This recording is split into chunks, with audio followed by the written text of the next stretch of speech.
You should.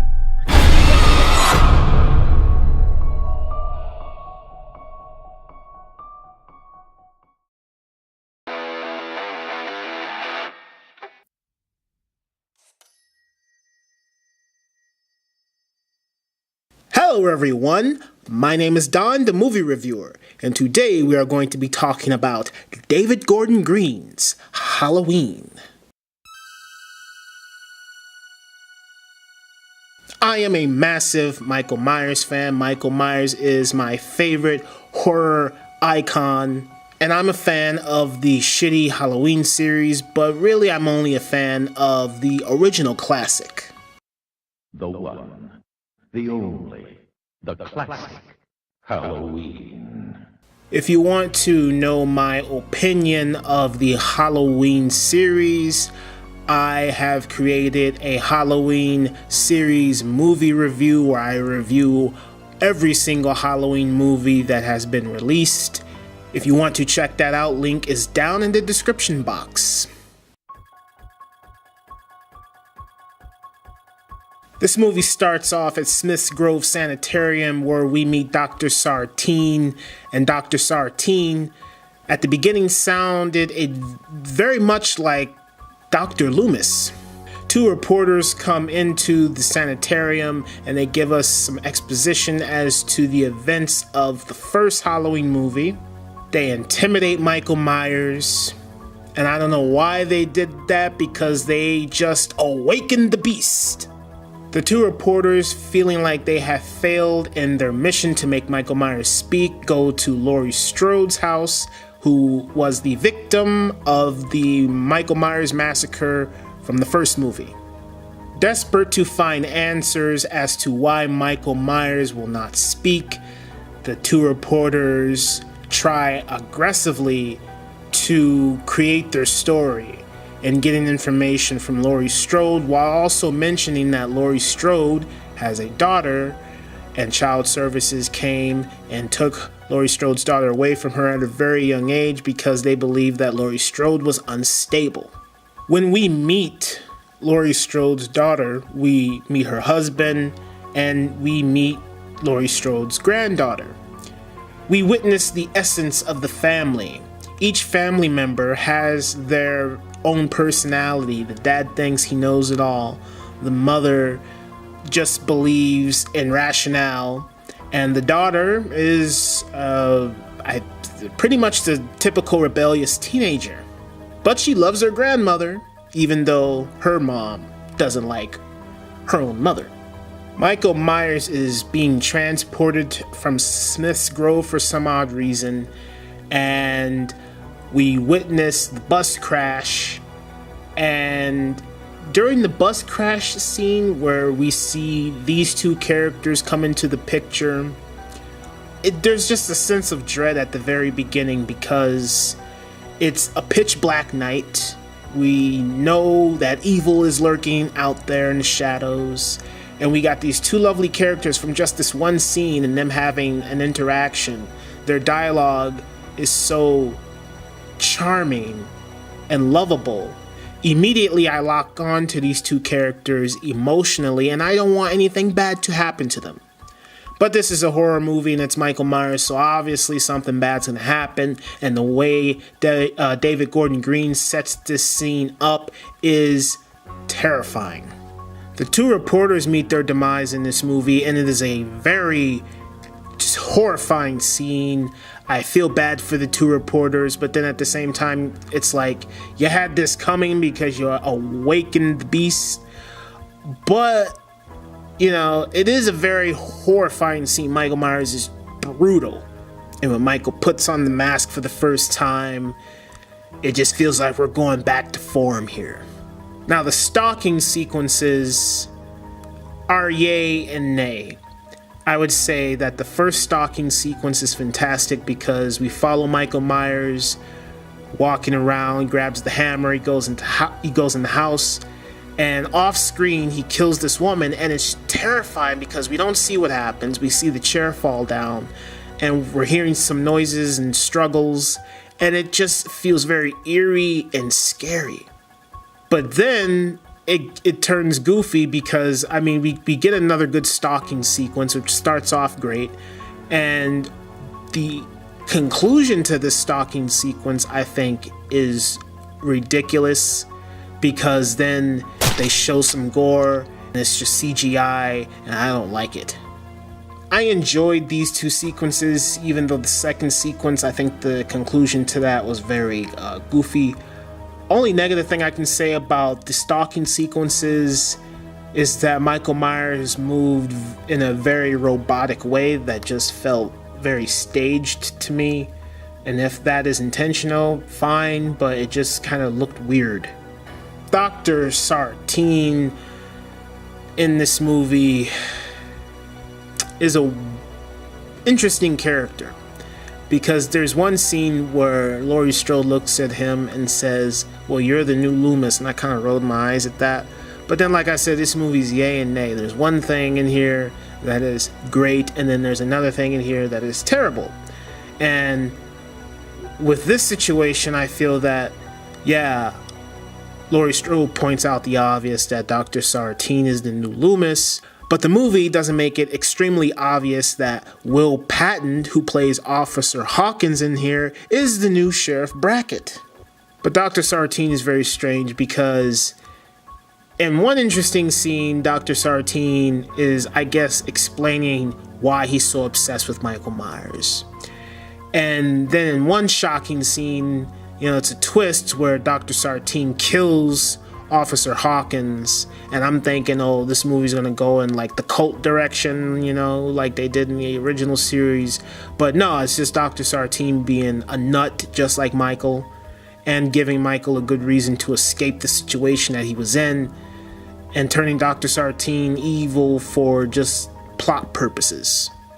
So I feel like at that point in the movie, it just becomes overly complex, to the point of where I'm thinking, yeah, this is the ridiculous nature that the Halloween movies turned into.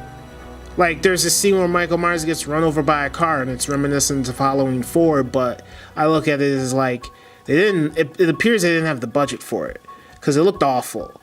And it looked awful to me. Michael being hit by a car in this movie, it just looked weird. And there's lots of gore here. This is the same thing about yay and nay. Yay is the sequences where we see Michael strangle someone, like the bathroom scene where dude's getting his face rammed into the stall, and the music kicking in, it's fantastic, and then him strangling the girl's great. But then we get scenes like all of these brutal deaths, and I'm saying, okay, the movie gives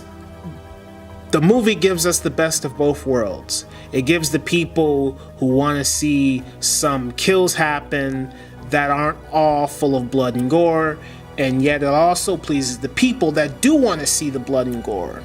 So if you come to this movie to see something that kind of sparks your imagination, within the kills you'll get that. But then if you just want to see something where it's just flat out in your face, then you have the gore in here too. So you get the best of both worlds. After all of this setup, which is great, after some suspenseful sequences, after some dull sequences, after some little nitpicks in here, by the end of the movie, I'm completely exhausted.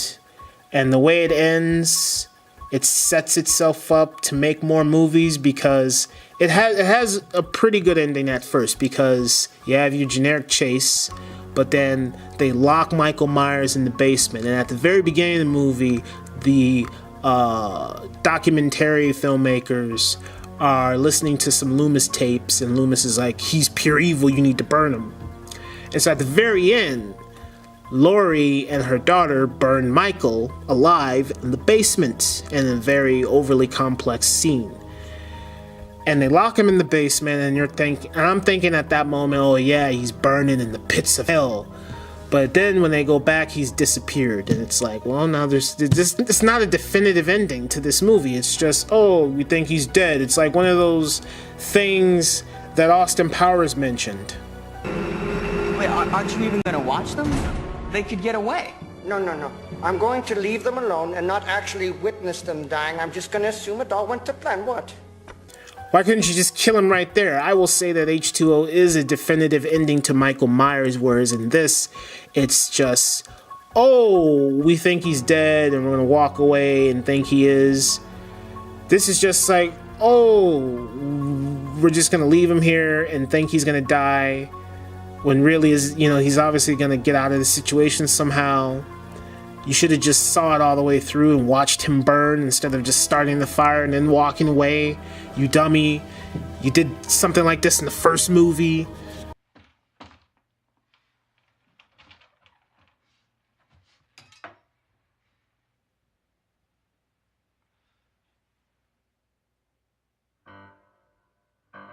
Obviously, he's not gonna die, because we don't see him die, really. So there's no definitive ending, so there's gonna be more movies.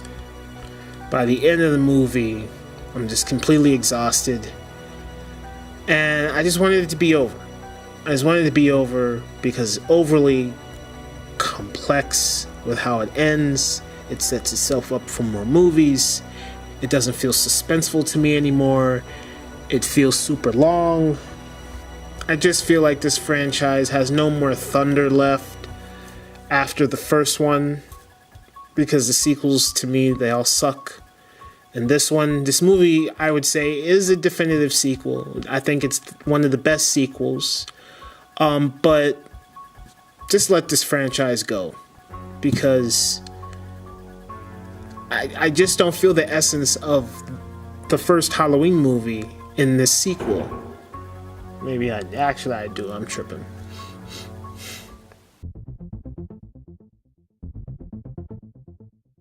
I really enjoyed learning about the emotions of these characters. Like, I think there's a great line that Jamie Lee Curtis's character Laurie Strode says in this movie. She says that whether my kid hates me or not, hopefully they will just be able to know how to combat the horrors of this world. And that's all our parents want to do for us, is they just want to guide us and teach us in the ways that they think is fit. And sometimes kids don't want to be their parents. Sometimes kids don't want to be the way their parents think they should be. And whether the parent wants to accept that or not is irrelevant, because it's not up to the parent. It's up to the child, because they're their own person. I enjoyed Laurie Strode's journey in this movie. Only thing I wish is that they had just given her more emotional depth, because there is a beautiful scene that is kind of sad where she's sitting outside in her truck drinking and she's witnessing the shape being transported, and I'm thinking, oh, Laurie Strode is going to be the one who's responsible for the bus crash, because, you know, she's going to try and kill him, but that doesn't happen. Somehow the bus crashes, I don't know. But I really enjoy this scene because we see Laurie Strode just losing her mind, and she doesn't know what to do with herself.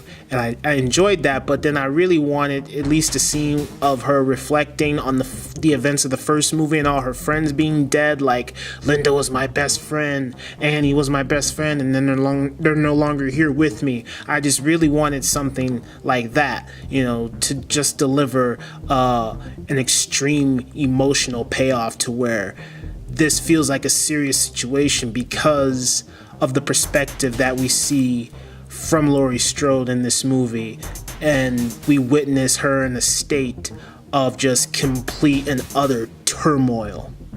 The music in this movie by John Carpenter is fantastic. It's loud, it booms, it's vibrant, it's full of life, it's rich, it sets the tone and the mood, even though I feel like what I'm watching feels over the top and overly complicated and a little dumb. The music definitely puts me in the mood for some terror. Overall, David Gordon Green's Halloween, it has its thrilling moments, it has its cheesy moments, it has its moments that are overly complex, and it does have some good emotional depth in here with some of the main characters and giving us the essence of who these characters are And so I feel the family aspect in here, which is great. So there's an emotional connection to the characters that I have here. And some of the stalking sequences with Michael are pretty cool, but then some of them are just really bad. And by the end of the movie, I'm exhausted and I don't care anymore because it's just overly complex. And yeah, David Gordon Green's Halloween. I don't love it. I don't hate it. I think it's okay. And that's all I have to say. So as always, thank you for watching, and I will talk to you next time. I'm gonna pick that one over on across the street.